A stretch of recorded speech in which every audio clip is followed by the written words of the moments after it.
தவக்காலம் 4ஆம் வாரம் புதன்கிழமை. முதல் வாசகம். மக்களுக்கு ஓர் உடன்படிக்கையாக உன்னை ஏற்படுத்தினேன். இறைவாக்கினர் எசாயா நூலிலிருந்து வாசகம்.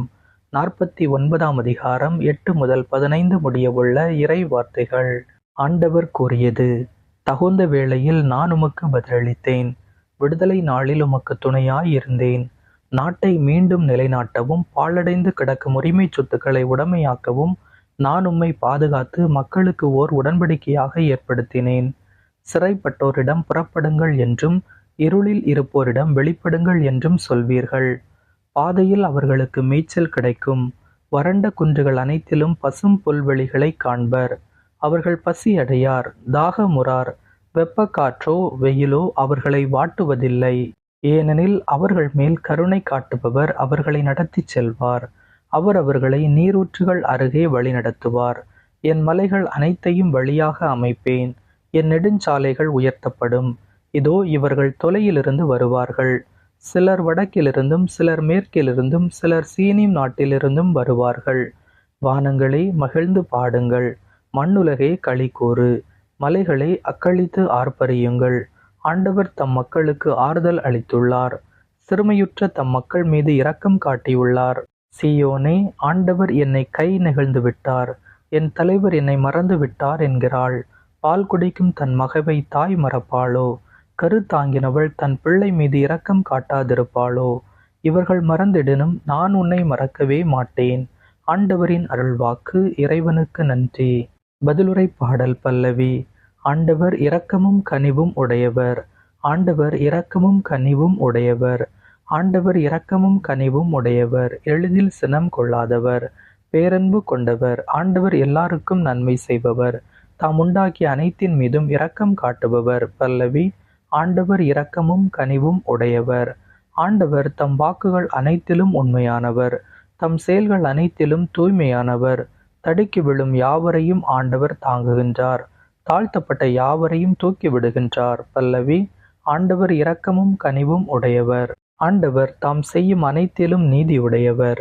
அவர்தம் செயல்கள் யாவும் இரக்கச் செயல்களே. தம்மை நோக்கி மன்றாடும் யாவருக்கும், உண்மையாய் தம்மை நோக்கி மன்றாடும் யாவருக்கும் ஆண்டவர் அண்மையில் இருக்கிறார். பல்லவி. ஆண்டவர் இரக்கமும் கனிவும் உடையவர். உயிர்த்தெழுதலும் வாழ்வும் நானே. என்னிடம் நம்பிக்கை கொள்ளும் எவரும் என்றுமே சாக மாட்டார் என்கிறார் ஆண்டவர். நற்செய்தி வாசகம். இறந்தோரை தந்தை எழுப்பி அவர்களை வாழ வைப்பது போல மகனும் தாம் விரும்பியவர்களை வாழ வைக்கிறார். யோவான் எழுதிய தூய நற்செய்தியிலிருந்து வாசகம். 5ஆம் அதிகாரம் 17 முதல் 30 முடிய உள்ள இறை வார்த்தைகள். அக்காலத்தில் இயேசு யூதர்களிடம், என் தந்தை இன்றும் செயலாற்றுகிறார், நானும் செயலாற்றுகிறேன் என்றார்.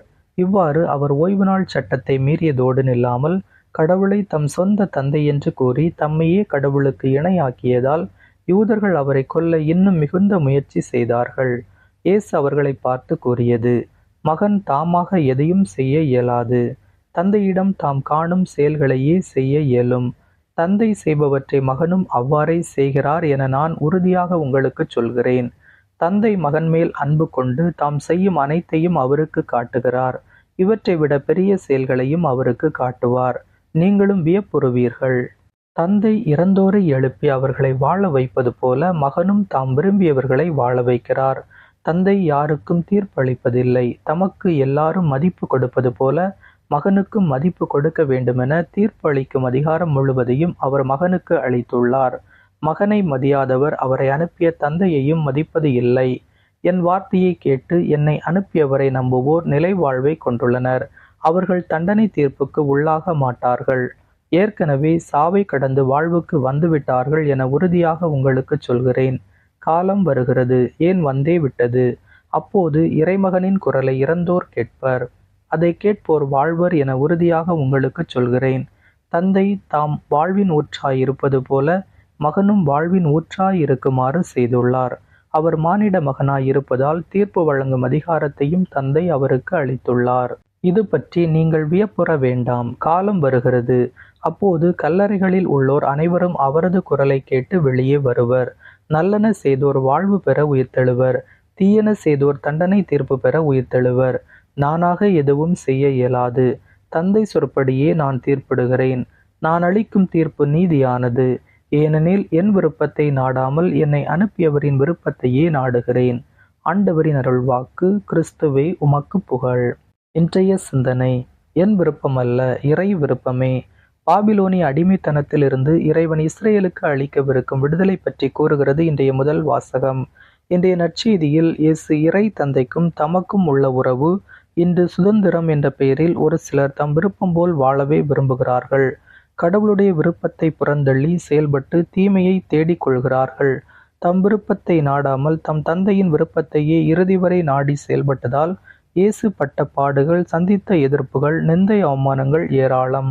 அதுதான் மனித குல மீட்புக்கு வழிவகுத்தது. நாமும் இயேசுவைப் போன்று கடவுளின் விருப்பத்தை நாடுவோம். அதுவே துன்பங்களின் மத்தியிலும் நமக்கு அருளையும் ஆனந்த வாழ்வையும் தரும்.